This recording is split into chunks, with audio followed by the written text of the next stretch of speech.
Bismillahirrahmanirrahim. Assalamualaikum warahmatullahi wabarakatuh. Perkenalkan, nama saya Mumun Munawwaratul Hasanah dari kelas IAT 4D. Di sini saya akan memenuhi salah satu tugas UAS dari mata kuliah psikologi yang diampu oleh dosen saya, Ibu Putri Anditasari MPSI, untuk mereview salah satu film tentang psikologi perihal emosi yang berjudul Inside Out. Nah, Inside Out ini sebuah film psikologi yang bergenre kartun, di mana film ini menggambarkan tentang sebuah emosi yang menyerang pada anak remaja berusia 11 tahun. Tokoh yang disebut di dalam film ini bernama Riley yang lahir di Minnesota. Di dalam pikirannya terdapat 5 perwujudan emosi, yaitu joy menggambarkan kebahagiaan, fear ketakutan, anger kemarahan, disgust jijik, dan sadness yaitu kesedihan. Kelima emosi ini tinggal di sebuah tempat yang disebut headquarters atau markas besar ataupun otak, yang merupakan pusat kendali pikiran Riley yang membimbingnya dalam menjalani kehidupan sehari-hari dan menjadikannya sebuah kenangan. Kenangan barunya disimpan di bola berwarna yang mewakilkan masing-masing emosi, seperti joy berwarna kuning, fear berwarna ungu, anger berwarna merah, disgust berwarna hijau, dan sadness berwarna biru. Perasaan Riley didominasi oleh joy, kegembiraan. Memori kegembiraan yang cukup mendominasi tersebut membentuk memori inti yang ujung-ujungnya membentuk kepribadian Riley, yang disebut Island of Personality atau Pulau Kepribadian. Ketika masih kecil, Riley sangat periang, namun keadaan menjadi tak sama lagi ketika Riley memasuki awal remaja. Riley yang berasal dari daerah pinggiran kota harus pindah ke Francisco untuk mengikuti ayahnya. Otak pun menjadi kacau ketika Riley berusaha beradaptasi dengan kehidupan kota besar. Sementara Joy selalu berusaha untuk tetap optimis bahwa Riley dapat beradaptasi dengan lingkungan yang baru dengan penuh kegembiraan. Kelima emosi ini berseteru dengan cara terbaik untuk Riley dalam menghadapi kehidupan di kota, rumah, sekolah, dan lingkungan baru.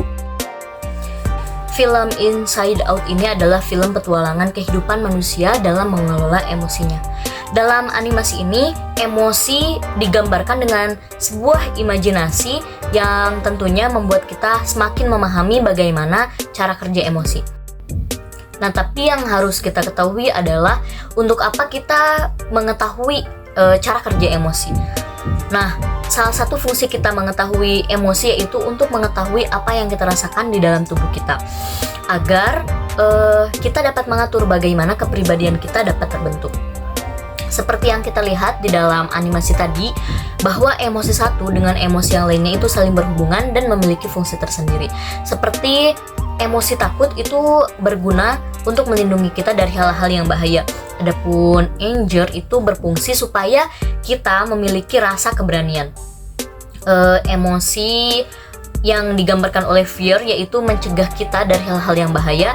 Disgust yaitu mengontrol kita bagaimana supaya kita dapat melakukan hal-hal yang tidak baik.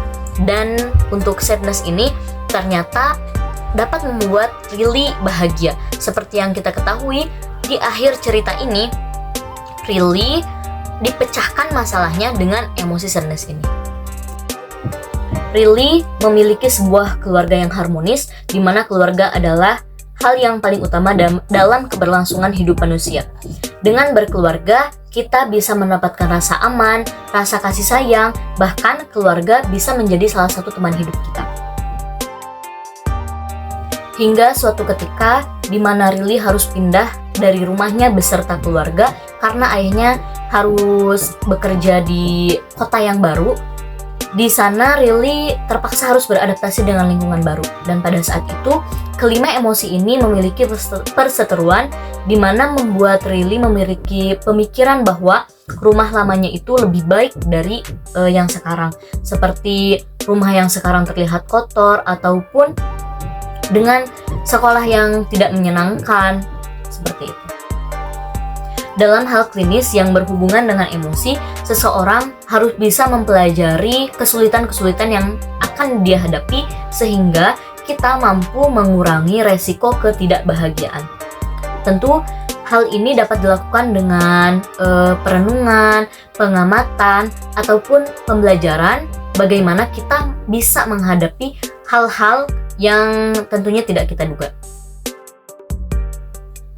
Saat kondisi emosional Lily meningkat, tanpa ia sadari, ia mengalami keadaan tidak baik atau frustasi yang berkepanjangan dalam pikirannya karena sesuatu telah merubah dirinya. Keadaan frustasi yang berlangsung terlalu lama dan tidak dapat teratasi oleh seseorang akan menimbulkan stres. Stres adalah suatu keadaan di mana beban yang dirasakan seseorang tidak sepadan dengan kemampuan untuk mengatasi beban itu.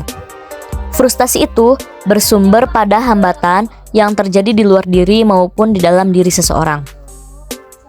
Di saat kesendirian, ada beberapa yang timbul, yaitu pertama, perasaan yang merupakan keadaan sebagai akibat dari persepsi tentang stimulus baik eksternal maupun internal. Kemudian, tingkat emosi yang merupakan reaksi kompleks yang mengandung tingkatan aktivitas yang tinggi dan diikuti perubahan dalam kejasmanian serta berkaitan dengan perasaan yang kuat, yang berarti bahwa emosi lebih intens daripada perasaan. Dari film ini kita dapat menyimpulkan bahwa pikiran kita dapat merespon satu hal yang sama dengan cara yang berbeda. Contohnya tentang hujan. Bahagia melihat hujan menjadi salah satu hal yang menyenangkan karena kita dapat bermain hujan. Namun di sisi lain, rasa sedih pandangan tentang hujan akan membuat kita menderita karena kebasahan dan terendam air. Setiap emosi memiliki porsinya masing-masing karena kita tidak selamanya akan selalu merasa bahagia. Kita pasti akan merasakan sedih, takut, marah, dan sebagainya. Ada beberapa pesan yang bisa kita ambil dari film ini, yaitu kehati-hatian ketika anger memegang kendali emosi kita.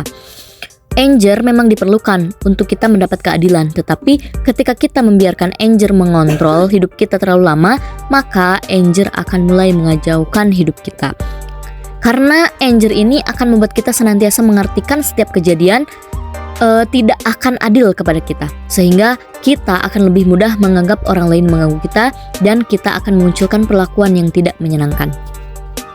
Selain itu, emosi adalah pesan dari diri kita, sehingga senantiasa kita ucapkan pada diri sendiri, it's okay to be sad sometimes. Mungkin cukup sekian video yang saya sampaikan. Terima kasih atas segala perhatian dan mohon maaf atas segala kekurangan. Semoga dengan adanya video ini dapat menyadarkan kita dan memperbaiki diri kita, terutama dalam mengolah emosi dan menyalurkan emosi dengan baik. Selain itu, adanya video ini semoga dapat memberikan khazanah keilmuan terutama dalam bidang psikologi. Terima kasih. Wassalamualaikum warahmatullahi wabarakatuh.